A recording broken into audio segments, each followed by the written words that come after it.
আসসালামু আলাইকুম এভরিওয়ান, সবাই কেমন আছেন? আজকে আমি খুব নরমাল খাবার তৈরি করব। একটু চিংড়ি মাছ ভুনা করব, ভেন্ডি ভাজি করব, পোয়া মাছ রান্না করব, আর একটা নাস্তা আইটেম তৈরি করব। আমি আলু পুরি করে দেখাবো ফ্রোজিং পদ্ধতি সহকারে। এখানে দেখুন প্রথমে আমি চিংড়ি মাছটা ভুনা করে নিচ্ছি।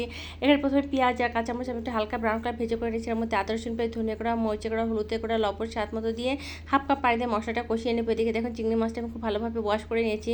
চিংড়ি মাছটা কিন্তু বেশ বড় সাইজ, যেটা খোসা ফেলে দিয়েছি দেখে একটু ছোটো দেখা যাচ্ছে। এটা পিছন সাইডটা আপনার নাইফের মাধ্যমে পিছনে যে একটা কালো রক থাকে ওটা একটা অবশ্যই ফেলে দিবেন, এটা কিন্তু দেখতে খারাপ দেখা যায়। চিংড়ি মাছটা এর মধ্যে কিন্তু আপনারা ভেজে নিতে পারেন। আমি না ভেজে একদম মশলার সাথে কষায় রান্না করবো, একদম দো পেঁয়াজের মতো করে ফেলবো। হালকা একটু হাফ কাপ পানি দিব। পানি দিয়ে আমি এটাকে একদম প্রথমে কষা পুরোটা আমি প্রায় 50% সিদ্ধ করে ফেলবো। তারপর হাফ কাপ পানি দিয়ে একটু হালকা মাখা মাখা করে আমি একদম এটা ভুনা ভুনা করে ফেলবো। এই তো আমার চিংড়ি মাছটা তৈরি হয়ে গেছে। এখানে একদম দেখুন একদম বেশি করে ঝোলে পানি রাখিনি, একদম মাখা মাখা। যখন তেল ভেসে উঠবে তখন আমি নামিয়ে নেব। এদিকে দেখানো আমি পোয়া মাছটা ভেজে নিয়েছি আগে।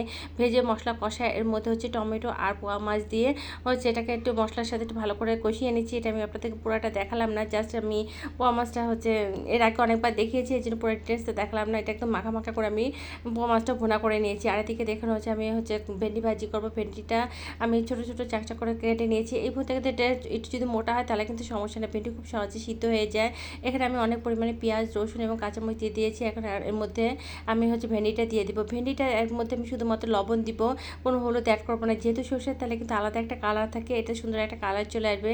আর এই কালারের জন্য এটা দেখেন কত সুন্দর গ্রিন দেখা যাচ্ছে, এই জন্য আমি এক্সট্রা কোনো হলুদ ব্যবহার করবো না। এটা কিন্তু আপনার ভেন্ডি যখন রান্না করবে তখন ঢাকনি দেবেন না, ঢাকনি দিলে কালারটা নষ্ট হয়ে যায় এবং প্রচুর বিজলা হয়। আর যদি টান জালে রান্না করেন বিজলাটাও হয় না, আবার খুব দ্রুত রান্নাটা হয়ে যায়। দেখুন একদম কত সুন্দর কালার এসেছে এবং সবুজ রয়েছে। আমি ভেন্ডি ভাজিটা হয়ে গেছে। এদিকে বিকালে নাস্তার জন্য দেখানো আমি পুরীর জন্য 2 কাপ আটা নিয়েছি। আমি আটা দিয়ে আজকে পুরিটা তৈরি করবো। এটা আমি কালো জিরা, লবণ, একটু হালকা তেল দিয়ে মাখে আধা ঘন্টা রেস্ট রেখে দিয়েছিলাম। আর এদিকে দেখুন আলু ম্যাশ করে নিয়েছি। এর মধ্যে আমি জিরা গুঁড়া, গরম মশলা গুঁড়া, চাট মশলা, চিলি ফ্লেক্স সব কিছুকে পেঁয়াজ কাঁচামরিচ দিয়ে সব কিছুতে আমি খুব ভালো করে মেখে ছোটো ছোটো দলা পাকায় নিচ্ছি, যাতে আমার পুরটা তৈরি করতে সুবিধা হয়। এদিকে আমি আটাটা ছোটো ছোটো লেচি কেটে নিয়ে ভিতরে আলুর পুরটা দিয়ে দেখুন তৈরি করে ফেলেছি। এখানে আমার বেশ অনেকটা হয়েছে।